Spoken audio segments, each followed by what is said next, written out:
Department of Physics and Astronomy.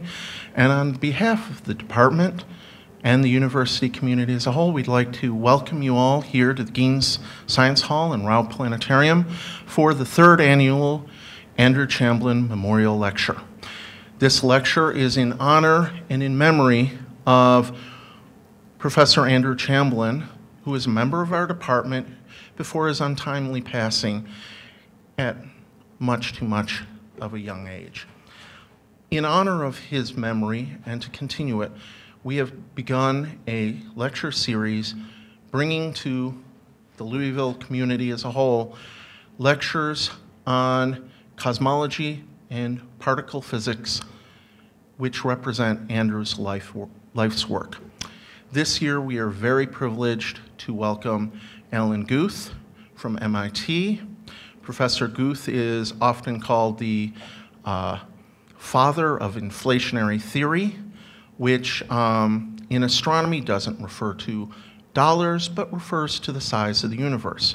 And Dr. Guth will explain that further. So without further ado, Professor Alan Guth from MIT.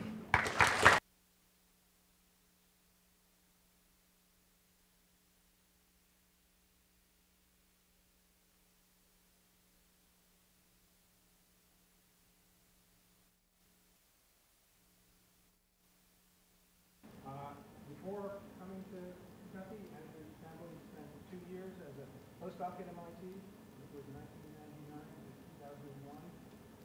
And we didn't get to know him during that time. We never collaborated, but we did certainly talk to each other. You're too quiet. I'm too quiet. Yeah, it doesn't sound like this is what you.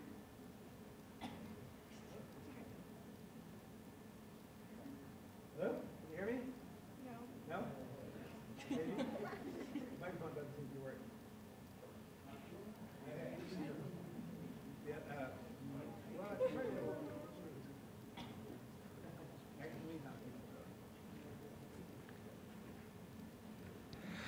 Yeah, this one sounds like it does something. So I was saying that, that Andrew Chamblin had been a postdoc at MIT for 2 years, from 1999 to 2001. And we never collaborated on a paper or anything, but I did certainly get to know him during those years. And it was great having him around. He was always a very knowledgeable and very enjoyable person to talk with about physics or about other things. And it was very sad to hear about his passing some years later. Doctor, your mic is on. My mic is on. Okay, I can walk around now. Can you still hit? Yeah, it sounds like it works. Okay, good. I'm free.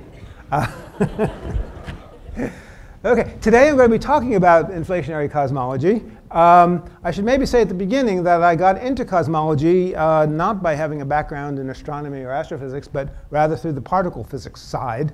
In the late 70s, early 80s, there was a small drove of particle physicists who started dabbling in the early universe, and I became part of that group. We did have a real motivation coming out of particle physics itself.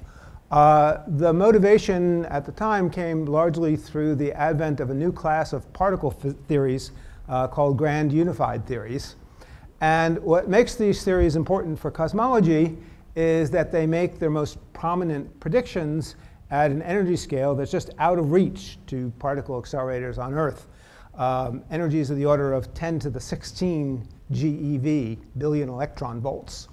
To put that number in some perspective, it's about what it takes to light a 100-watt bulb for, I think, 4.5 hours. So it's not that much energy by the standards of your local power company. That's nothing. But what we're talking about is trying to understand the possibility of having that much energy on a single elementary particle. And that is extraordinary, well beyond the range of real technology. We can imagine doing it in principle by building a very large particle accelerator. If you build a linear accelerator, the output energy is really just proportional to the length. And if you make it longer, you can make as much energy as you want, as long as you can keep making the accelerator longer and longer.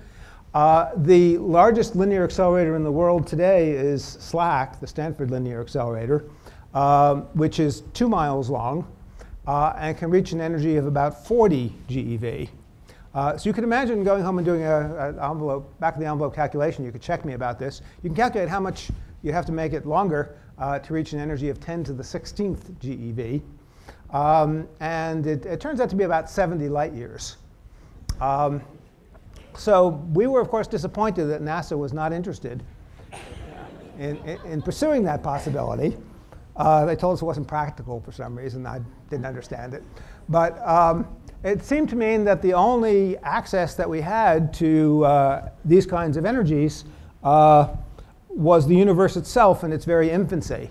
According to conventional cosmology, and inflation doesn't really change this statement, the universe would have had a temperature where the average thermal energy of the particles was this enormous grand unified theory energy at about 10 to the minus 35 seconds after the instant of the Big Bang. So that seemed like an extraordinarily early time, and it took a while before I could believe any of the stuff that we were telling each other. But if you hear it often enough, it becomes believable. And that's really how I got into cosmology, and that's basically the kind of physics that leads to this phenomena of inflation. And what I'll try to convince you today is that inflation does seem to give a very successful description of the actual universe that we live in, as far-fetched as it sounds to talk about times as early as 10 to the minus 35 seconds after the instant of the Big Bang. So I would like to start at the beginning today. Is this working? Why is this not working? Oh.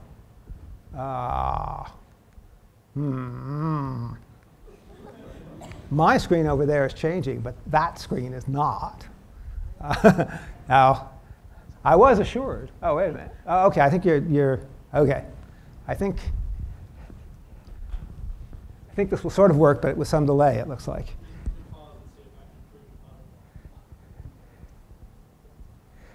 OK, so I have a slight admiration for these TV shows that start off with previews of the coming show that get you all excited and leave off at some cliffhanger. So I thought I would try to do that. I don't know if it really works for a physics talk, but as you see, I have a preview here of what I'll be talking about. And the exciting news is that this talk will include no less than 2 miracles. You're probably not used to hearing about miracles in physics talks, but I'll explain what I mean by a miracle when I get there.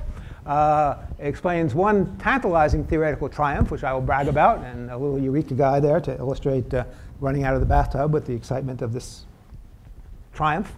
We'll also talk about one very devastating theoretical failure, something that we really don't understand at all, which I'll also make clear when we get there. And in the end, I'll be talking about a wayward idea from the wrong side of the tracks, encroaching into polite society, or at least into physics conferences, if that's not the same as polite society. It's not really.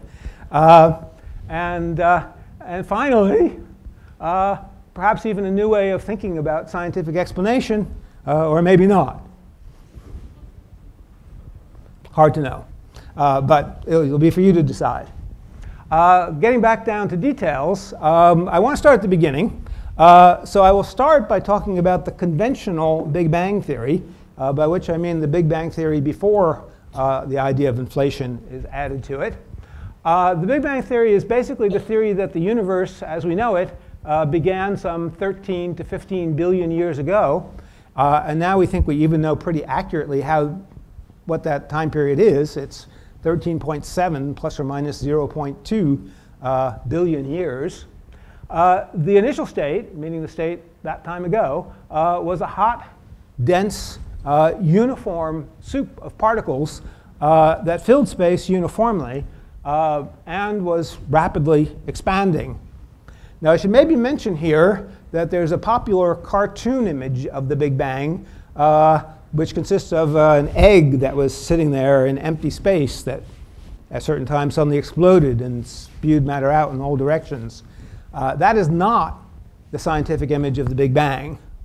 As far as I can tell, it's just as logical as the scientific version of the Big Bang. But it's rejected because it doesn't fit what we see.